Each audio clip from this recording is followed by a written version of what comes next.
Good morning, everybody. This is Stephen Pugh of the Home Bible College. I want to do another installment in my series on the King James Version. And today we're looking at chapter 8 of the book that we're reading on the story of the King James Bible, which is excellent. And we're going to be looking at this right through. And we've got other books to refer to as well. Okay, so today we're talking about the translation of what was called in those days the Englishing of the Bible. Now, the bishops of the Church of England, led by Richard Bancroft, who was the Bishop of London, must have been may have been initially opposed to the translation, in spite of King James's enthusiasm. By the summer of 1604, however, the Anglican establishment was now fully on board, and Richard Bancroft was now confirmed as the new Archbishop of Canterbury. So the Bishop of London, Bancroft, set in motion the procedures to appoint the panel of translators necessary for the new translation. Now, we say a translation. There were some very, very scholarly men here who set about to compare whatever Greek and Hebrew they had available. However, it was primarily a revision, not a translation. They didn't start with nothing, and they didn't start with Hebrew and Greek alone. They started with the Bishop's Bible, and it was the Bishop's Bible that was a revision that brought about the King James Version. So in the panel of translators, there was Lancelot Andrews, who was Dean of Westminster and the Regius Professor of Greek and Hebrew at Oxford and Cambridge. The universities were invited to name suitable persons qualified for this task, and yet the translators would not be paid for their work. They did it all for free. There were to be certain learned men to the number of 4 and 50. Number of 4 and 50 you could expect was potential preferment in their careers. What they weren't after the money, they were after the kudos that would be brought about as a result. Now, James's coffers were seriously depleted. He was effectively bankrupt, and there was no prospect of the English Parliament doing anything to remedy the financial situation. The sum of on July the 31st, 1604, Bancroft wrote to his fellow bishops asking them to help find positions for the translators, as when suitable openings became available, a sum of not less than £20 was regarded as a suitable remuneration for their effort. Bancroft was determined to ensure that the translation progress was judiciously guided and limit the freedom of the translators. There were very strict rules laid down for the translation, and these rules were designed by Bancroft and approved by James. They were designed to minimize the risk of producing a Bible that might give added credibility to Puritanism. So the production of the King James Bible was a deliberate attempt, to play down Puritanism in the United Kingdom. It also was designed to play down Presbyterianism and Roman Catholicism. The deliberate exclusion of any form of marginal annotations or notes was regarded as a matter of special importance, and giving James clear anxieties concerning the content and the tone of the Geneva Bible marginal comments. Now, Richard Bancroft's translation rules are as follows. By the way, the feedback that came as a result of the translation is still held, I understand, in the palace of the Archbishop of Canterbury, and that, of course, is a closed book. No one is ever allowed to read what the results were, but we can read the translation rules as set out. So his rules were: number 1, the ordinary Bible read in the church, commonly called the Bishop's Bible, is to be followed. So it was going to be a revision of the bishop's Bible. And he goes on, and as little altered as the truth of the original will permit. So they're going to use the bishop's Bible as the standard text, and they were going to alter it as little as possible, unless, of course, anything that was discovered in the Hebrew or the Greek would be absolutely necessary. Okay. Number 2, the names of the prophets and the holy writers with the other names of the text were to be retained as nigh as may be, according as they are vulgarly used. In other words, how the ordinary people refer to the Old Testament people, for example, Daniel or Noah, they're going to retain those names that are in common use. Number 3, the old ecclesiastical words are to be kept, such as the word church. It must not be translated as congregation. See, because there was an effort made to try to bolster up the position of the Church of England. They wanted the word church. Number 4, when a word has different significations that may be kept, which hath been most commonly used by the most of the ancient fathers, being agreeable to the propriety of the place and the analogy of the faith. So what they were going to do is they would look through the Bible, the bishop's Bible, and if they found that there were words or phrases which were significant in any way, then they would side with the ancient fathers. Okay, they would try to correlate with the ancient fathers. Number 5, the division of the chapters to be altered either not at all or as little as may be, if necessity so require it. Now, the chapters and the verses are something that had already been established in the Bibles of the day, and they didn't want to change the chapter and all the numbers as much as they could. Number 6, no marginal notes at all to be affixed. So there was nothing that explained anything, but only for the explanation of Hebrew or Greek words which cannot, without some circumlocution, so briefly and fitly be expressed in the text. Okay. And then number 7, such quotations of places to be marginally set down as shall serve for the fit reference from one scripture to another. So there were, if a particular point or a particular phrase, it was significantly found in another part of the Bible, then there would be a cross-reference. Number 8, every particular man of each company to take the same chapter or chapters, and having translated or amended them severally by himself, where he thinketh good, all to meet together and confer what they have done, and agree for their parts what shall stand. So when a translator went off and worked in his own house and came up with a suggestion for a different reading, then they would bring that to a conference, and they would read together, and they would discuss what ought to be the correct reading.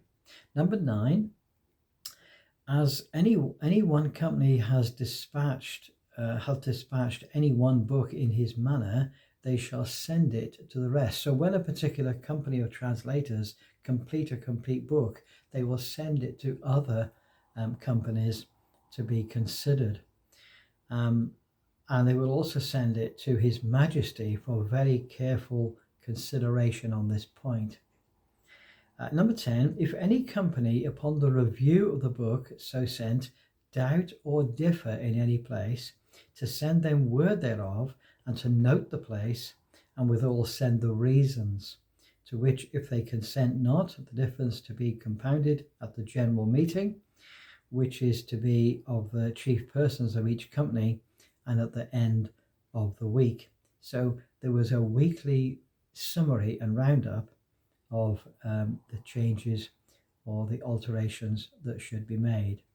Number 11, when any place of special obscurity is doubted of, letters to be directed by authority to send to any learned man in the land for his judgment for such a place. Now they recognized that they didn't know everything, so that if there was a special a place that needed some special skill in the Hebrew or the Greek or in any other translations, what they would do is send it to anybody that they said that they felt fit would be a very secure authority on the subject. Number 12, letters to be sent from every bishop to the rest of his clergy, admonishing them of this translation in hand, and to move and charge as many skillful in the languages, in the tongues, and having taken pains of that kind, to send his particular observations to the company, whether at Westminster, Cambridge, or Oxford. Okay. Number 13, the directors of each company to be the deans of Westminster and Chester for that place, and the king's professors in the Hebrew and Greek in either university. Number 4, these translations to be used when they agree better with the text of the bishop's Bible. Okay, so they were going to use Tyndale, Matthews, Coverdale, Whitchurch, and Geneva. So they referred to the Geneva Bible. They didn't automatically agree with it, but they did refer to it. And number 15, this is the last rule. Besides the said directors before mentioned, 3 or 4 of the most ancient and grave divines in either of the universities not employed in translating, to be assigned by the vice-chancellor upon conference with the rest of the heads, to be overseers of the translations, as well Hebrew and Greek, for the better observation of the 4th rule above. And the 4th rule was that they would consult with difficult words the ancient fathers. So these rules make it clear that the previous English translations were to be given full weight in the new work, and this raises a fascinating issue which deserves to be treated in much more detail. And the issue was that they called it standing on the shoulders of giants. It was the role of the earlier English translators. Now, it is impossible to overlook the fact that the King James translators did not begin with a blank sheet of paper in front of them, nor did they sit with a blank sheet of paper and a Hebrew or the Greek text. They understood that they stood in a long line of translators and were conscious that their task would be influenced considerably, perhaps more than they ever cared to admit, by the English translations which were already in circulation.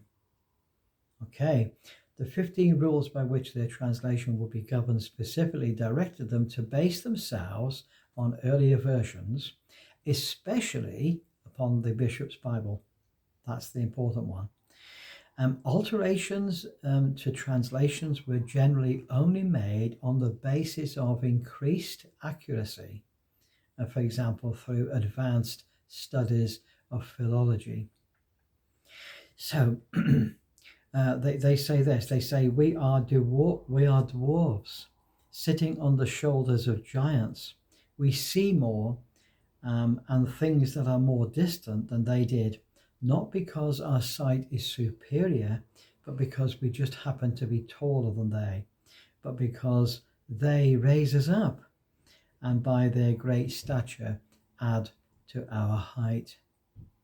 So as such, the Englishing of the Bible was understood to be a corporate effort in which the achievements of earlier generations could be valued and used by their successors. As the preface, the translators to the reader points this out. We're going to be dealing with the preface in great detail at a later time, but suffice to say that it says this. It says, truly, good Christian reader, we never thought from the beginning that we should need to make a new translation. Now, let's stop a minute. You see, a great deal is said about the King James Version being a new translation. A great deal is said in that word. But strictly speaking, what they confess is this, is that we never thought from the beginning that we would need to make a new translation. They were doing a revision.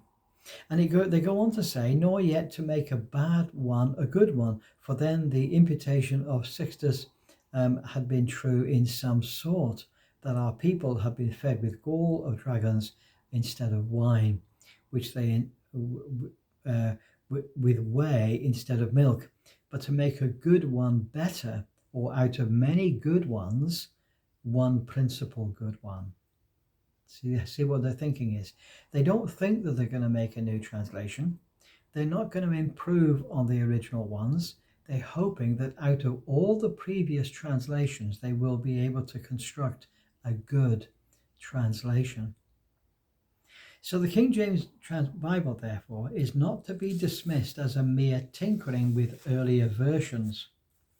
The King James Bible can be seen as one of the most outstanding representatives of the corporate approach to cultural advance and enterprise of gaining wisdom. Now, this is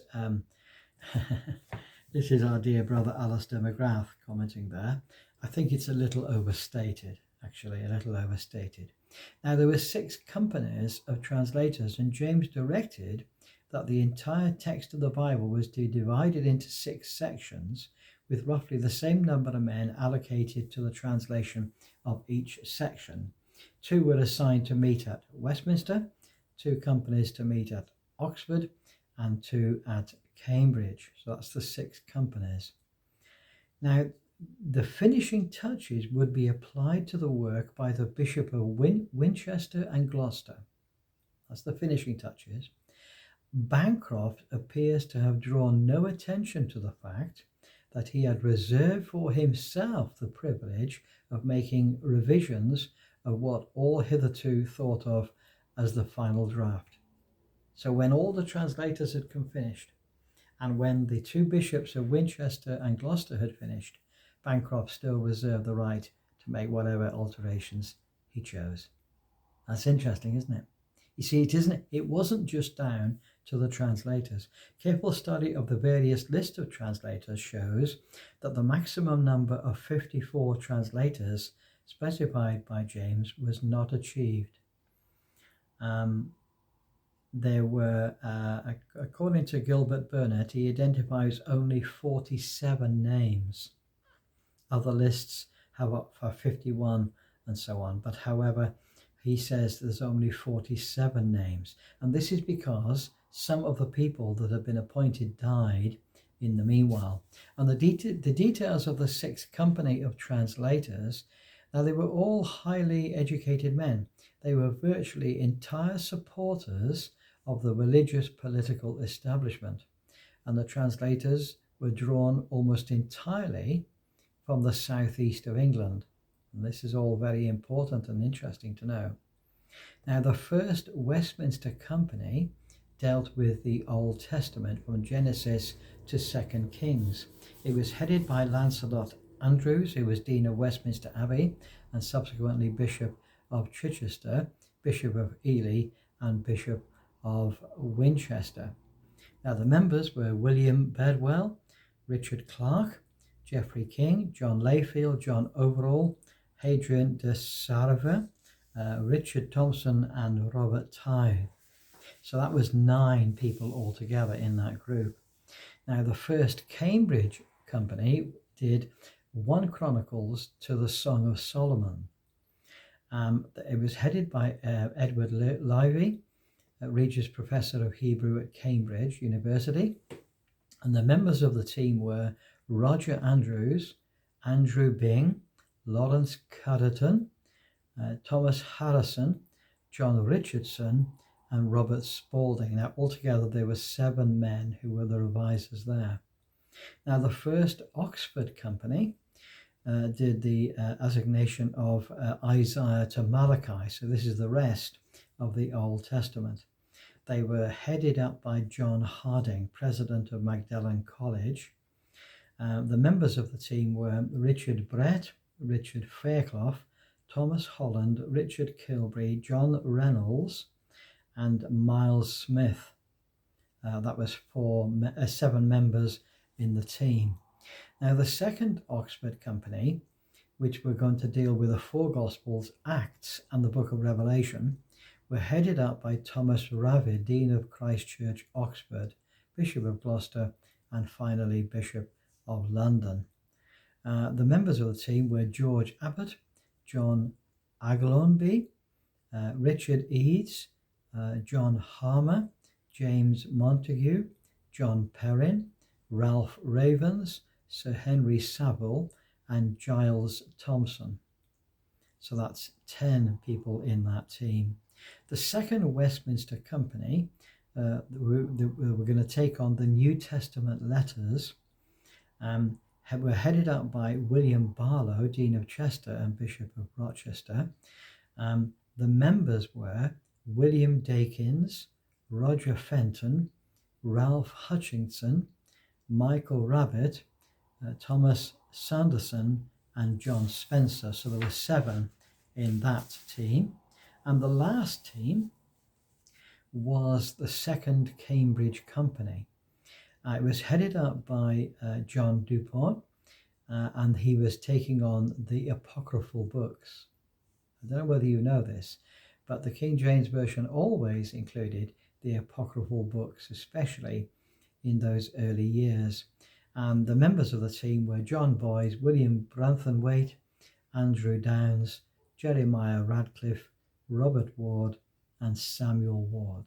Now that was 6 in the team. So, the way in which they conducted the work was that they would use the afternoon as translation time. Okay, so the afternoon was the period in which, after they had the lunch, was the period in which they did the translation work. They keep calling it translation, but actually it was really revision. And then it talks about the translation process, and there's a great deal of details about that.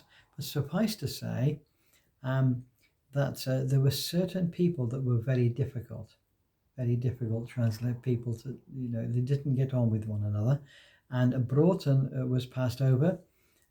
He was noted for his violent temper and aggressive behavior toward his opponents. The process, according to Walker, took 4 years in the case of the second Cambridge Company, which was assigned the Apocrypha, and other companies took longer to achieve this work. Yes, so this was a long process. It took a number of years to achieve it. An important contemporary witness to the events at Stationers' Hall is to be found in Table Talk by John Selden. He says the translation in King James time took an excellent way, that part of the Bible was given to him who was most excellent in a tongue, such as the Apocrypha to Andrew Downes, and then they met together, and one read the translation, and the rest holding in their hands some Bible, either of the learned languages, or French, or Spanish, or Italian. If they found any fault, they spoke up, but if not, they read on. So this is how the translation process took place. Generally speaking, there were 6 people or 7, but even up to 10, that would listen to the reading of the translation. And that was, don't forget, they were using the Bishop's Bible as their primary text. So the Bishop's Bible would be read. All the other people will be looking at other translations, some of the Hebrew, some at Greek, and then some at the English translations, or even Spanish and Italian translations. Now, there is an important point to be made here relating to the often praised literary quality of the translation. Selden's account explicitly states that the draft translation was read out loud to the assembled delegates, who were then free to suggest alterations. You see, the King James Bible was designed to be read publicly in church, and there is no doubt that the translators gave considerable attention to ensuring that the translation could be understood by those to whom it was read. It was supposed to be read. That's the point. Now, sometimes they would use some very, very strange words, even in those days. In those days, there was various items of Elizabethan slang, we might call it. For example, in Titus 2, verse 10, it should be the translation was that they were to have no filtering. Now, filtering is a very, very old-fashioned English word. It just means no stealing. No stealing. However, this slang expression finally never found its way into the final version. Okay, so it was weeded out. Having completed their recommendations for revision, the text was passed on to Miles Smith and Thomas Bilson, who were charged with adding the finishing touches. It was not clear whether their role was to review the overall text of the translation or simply to comment on the specific changes proposed by the editorial committee that had met at Stationers' Hall. So you notice what it's saying. He doesn't talk about the translation committee. He talks about the editorial committee. Then in an apparently unscripted development, Richard Bancroft then reviewed what had hitherto regarded as the final version. Okay. Now, it would be one of his final acts because Bancroft died on November the 2nd in 1610, never lived to see the translation over which he had held such power. Smith complained loudly to anyone who would listen that Bancroft had introduced 14 changes in the final text without any consultation with anyone else. You see the sort of power that an individual editor had. And finally, Smith and Bilson composed the front matter to the work. This consisted of 2 items: the epistle dedicatory to James I, which was thought to have been written by Bilson, and the lengthy translators to the reader, an extended preface setting out the basic principles used by the translators, and this was written by Smith. Now, in the part which we call the translators to the reader, the preface to the King James Version, we'll notice first of all modern translations of the King James Version still continue to print the dedication. It's to the Most High and Mighty King James. Okay. This is a fascinating defense of the principle of translation of the Bible into the ordinary tongue and special features of the King James Bible. Now, I won't go into a lot of this at the moment because we'll deal with it a little bit more carefully later on. It's very interesting that in the preface, in spite of the fact that history doesn't record this point, James is the one who claims credit for the production of the King James Bible. And they answer the question in the preface, why bother translating at all? And they answer that very, very adequately. There's a need for translation. There's still a need for translation even today, of course. Now, the Roman Catholic Church had argued that the Latin Vulgate translation was the bedrock of Western Christianity. It was the language of the Roman Empire, and it brought the Latin-speaking world. The Bible was translated into its everyday speech. However, now had come the time to put the Bible into English, and it needed to be the everyday language of the world, of the English world.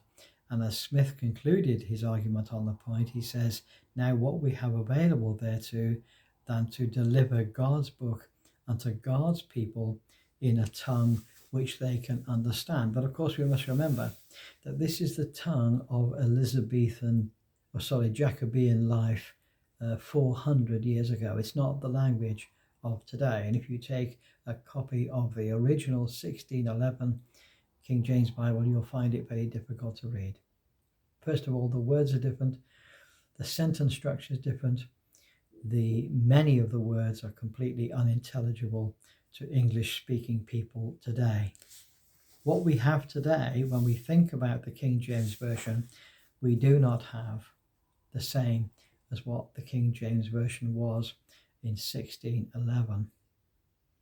So Richard Bancroft confirms something which we already knew. He says the ordinary Bible read in the church, commonly called the Bishop's Bible, is to be followed, with as little altered as the truth of the original will permit. So this indicates that the text of the Bishop's Bible was the base for the revision. It was a revision. And a number of scholars have suggested that what was actually delivered to the printers was an actual copy of the Bishop's Bible, with alterations entered directly onto the text of the Bible. In 1956, Edwin Willoughby discovered a heavily annotated 1602 edition of the Bishop's Bible in the Bodleian Library, Oxford, and there with at least some degree of correspondence between the annotated text and the final version of the King James Bible. So now we can understand what the King James Bible is. Did they refer to the English? Did they refer to the Greek and the Hebrew? Yes, some of them are able to do that. Some of them were skilled in that. But the primary work was the Bishop's Bible. The King James Version is a revision of the Bishop's Bible. We could call it the Bishop's Bible Revised. That's what we could call it. Anyway, we're going to come back to this on another day. It's great to talk to you all. I trust this is of some interest and some help to you, and we wish you every blessing. By the way, don't forget to like and subscribe and give us a thumbs up. Appreciate that very much. Bye for now.